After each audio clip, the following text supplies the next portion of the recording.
Mais bonjour! Aujourd'hui, on va faire ensemble une recette de fondant à la guimauve. C'est une recette super simple, 4 ingrédients, mais il y a les étapes à suivre. Donc, on le fait ensemble. Pour commencer, on va avoir besoin de sucre en poudre. En fait, c'est 910 g de sucre en poudre qu'on va avoir besoin et c'est nécessaire d'avoir une balance pour avoir vraiment la quantité précise. On va ensuite avoir besoin de guimauve fondue. C'est 450 g de guimauve qu'on va faire fondre au four micro-ondes. De l'eau et de la vanille, c'est facultatif. On peut aussi mettre de la vanille claire qu'on peut trouver un peu partout en épicerie ou dans des boutiques spécialisées si on veut avoir un fondant qui est vraiment blanc. Mais si on veut le colorer, c'est pas nécessaire. La vanille brune, ça peut fonctionner tout à fait. Donc, ici, on va peser le sucre en poudre. Certains préféreront tamiser le sucre en poudre. Moi, mon sucre en poudre il est neuf, donc je ne vois pas l'utilité, il n'est pas en grumeaux, là. Donc, quand on a pesé notre 910 g de sucre en poudre, on va le mettre de côté, puis on va maintenant peser nos guimauves. On va maintenant peser 450 g de guimauve. Mais avant de peser ma guimauve, je vais graisser mon bol qui va au micro-ondes parce que de la guimauve fondue, c'est très collant. Donc, pour faire ça, j'utilise du shortening. On pourrait aussi prendre l'enduit adhésif en aérosol, ça fonctionnerait. Mais en fait, il n'en faut vraiment pas beaucoup, juste pour recouvrir la surface du bol. Donc, une fois que le plat est graissé, j'aurai plus besoin de mon shortening, donc je le mets de côté. Je pèse mes guimauves. Donc, je sais que dans un sac, j'avais 400 g de guimauve. Je suis à 415. 450 g, on ne touche plus à rien. On va rajouter de l'eau. Il faut 2 cuillères à soupe d'eau. Donc, c'est 30 ml d'eau. Je vais aussi rajouter, j'en ai mis seulement qu'une, je vais en mettre une deuxième. Je vais aussi rajouter de la vanille. La vanille, c'est 2 cuillères à thé. Donc, en fait, c'est 10 ml de vanille. Puis, c'est à ce moment-là aussi que je pourrais rajouter mon colorant. Si je voulais colorer ma recette au complet de fondant. Moi, je vais la laisser blanche. Puis, je vais la colorer. C'est deux, hein? Donc, je vais la colorer tout de suite à la fin, à la fois, le boule par boule. Donc, une autre cuillère à thé de vanille. Et le colorant qu'on devrait utiliser, c'est du colorant en gel.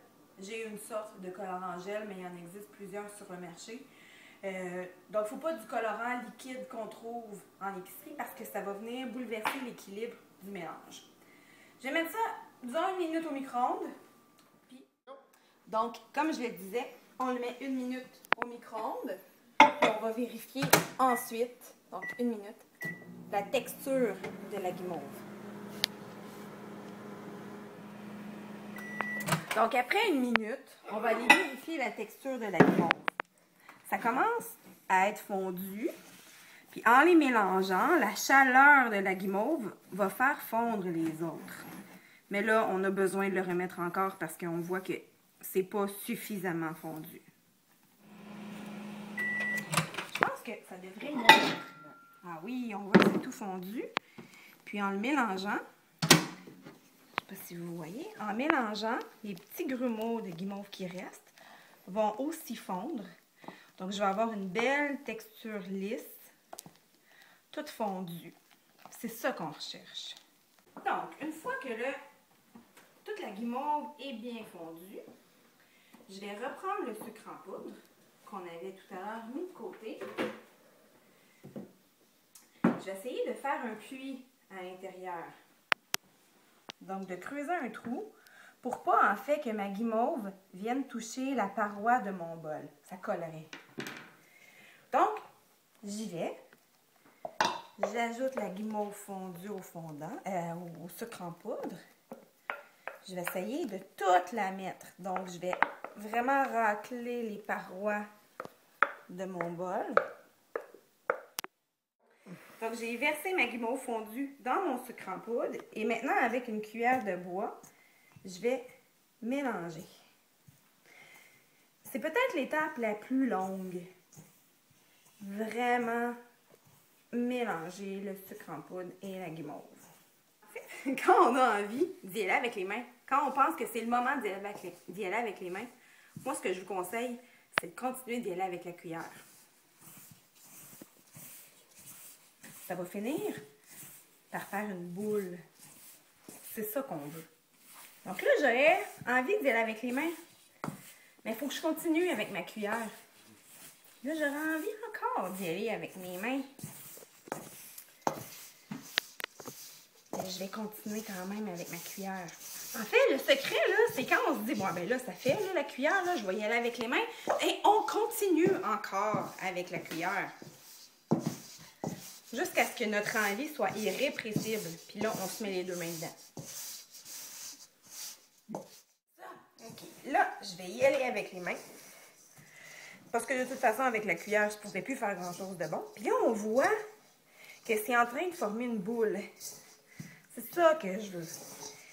Puis, il faut aller chercher tout le sucre en poudre qui est au fond et l'incorporer à la pâte. Donc, vraiment le fond, parce que j'en rajoute pas de sucre en poudre. On l'a pesé tout à l'heure, là. C'était 910 grammes. C'est vraiment précis. On ne doit pas en rajouter. Donc là, je pourrais y aller sur mon tapis. Puis mettre le restant de sucre en poudre que j'ai là. Il reste presque rien dans le bol. Puis là, je vais pétrir mon fondant. Jusqu'à ce qu'il ait une belle texture. Vraiment toute fine, toute uniforme.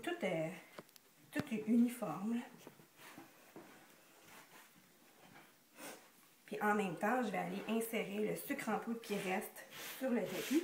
On va l'incorporer à la pâte. Donc, j'ai rien rajouté. J'ai juste continué de pétrir. Puis on voit que mon fondant, bien, il a une belle texture. Il n'est pas collant, il n'est pas non plus gluant, il n'est pas sec, il n'est pas cassant. Donc, c'est vraiment la texture qu'on recherche. Du fondant comme ça, on devrait le laisser reposer peut-être, je dirais, 2 heures, le temps qu'il tempère, avant de l'utiliser sur un gâteau. Si on veut le conserver, bien, on l'enroule dans une pellicule plastique qu'on va mettre dans un sac en plastique hermétique. Et puis, on peut le conserver à la température pièce pendant un bon 2-3 semaines. Il va quand même rester malléable. Si jamais il est un petit peu trop dur, on peut l'envoyer quelques secondes, 2-3 secondes au micro-ondes pour lui redonner de sa souplesse. Puis à ce moment-là, on peut s'en servir. Donc, Action! Donc, il est hermétique. Je vais le ranger dans mon armoire. Une recette comme ça, là, on peut facilement recouvrir un gâteau de 8 pouces de diamètre et de 4 pouces de hauteur, en plus des décorations. Il n'y a aucun problème, on va même avoir de l'excellent. Donc, je le range dans mon armoire. Puis je vais m'en servir dans quelques heures. Je vais maintenant prendre mon fondant et recouvrir un gâteau que j'ai d'abord glacé avec une crème au beurre normale. Plusieurs recettes de crème au beurre font l'affaire.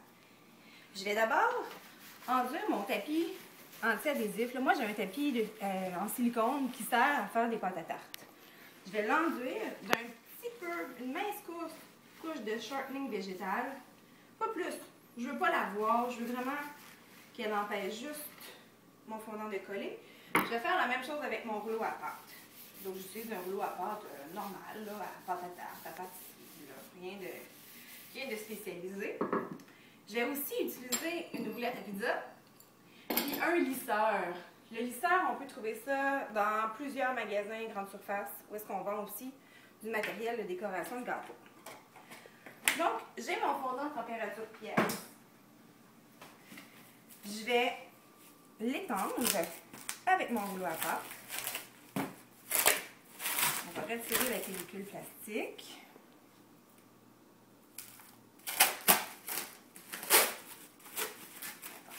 Voilà. J'ai aussi du sucre en poudre. Si jamais ça devient trop collant, je vais pouvoir m'en servir un peu comme la farine qu'on fait en pâte à tarte.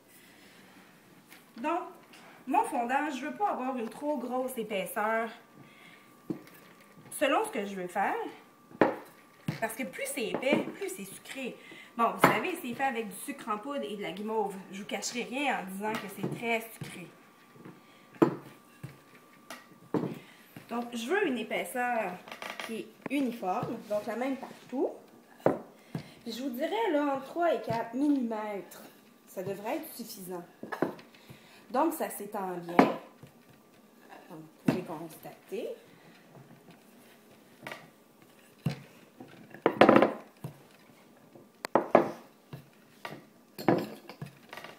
Donc, il est à peu près égal partout.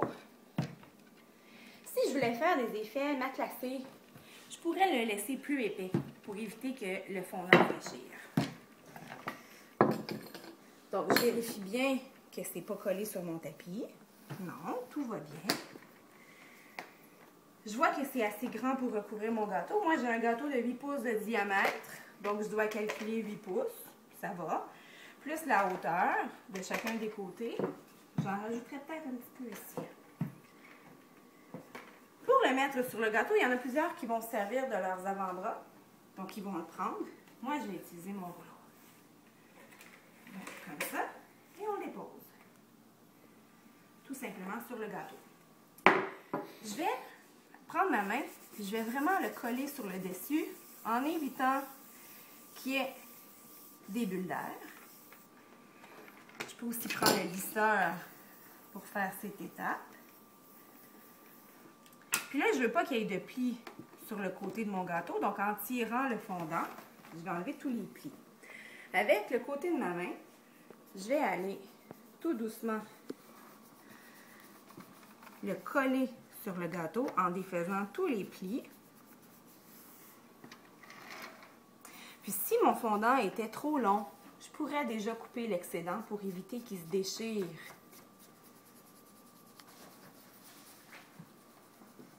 Donc je le colle. De cette façon-là, mon gâteau n'aura pas de bulles, mais mon fondant ne fera pas de bulles d'air. Puis une fois qu'il est bien collé avec le côté de la main, je peux y aller aussi avec mon lisseur et y aller sur le côté.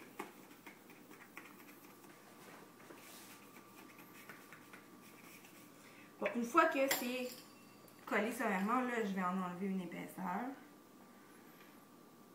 Le contour, en fait, j'en ai trop large sur les contours, c'est ce que je vais retirer. Ça, je peux le refaire en boule.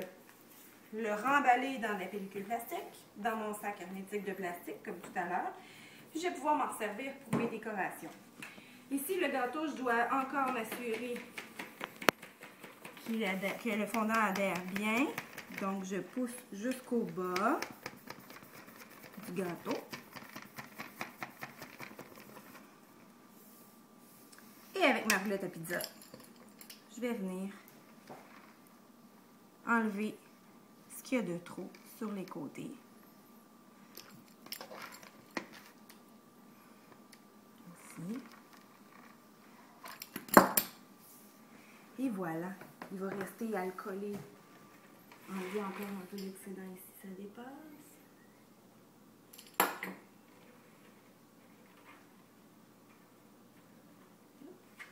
En fait, c'est de la finition. Je pourrais recouvrir le côté d'un ruban, de petites boules, rajouter des fleurs, des formes, des figurines. Puis j'aurai un gâteau recouvert de fondant.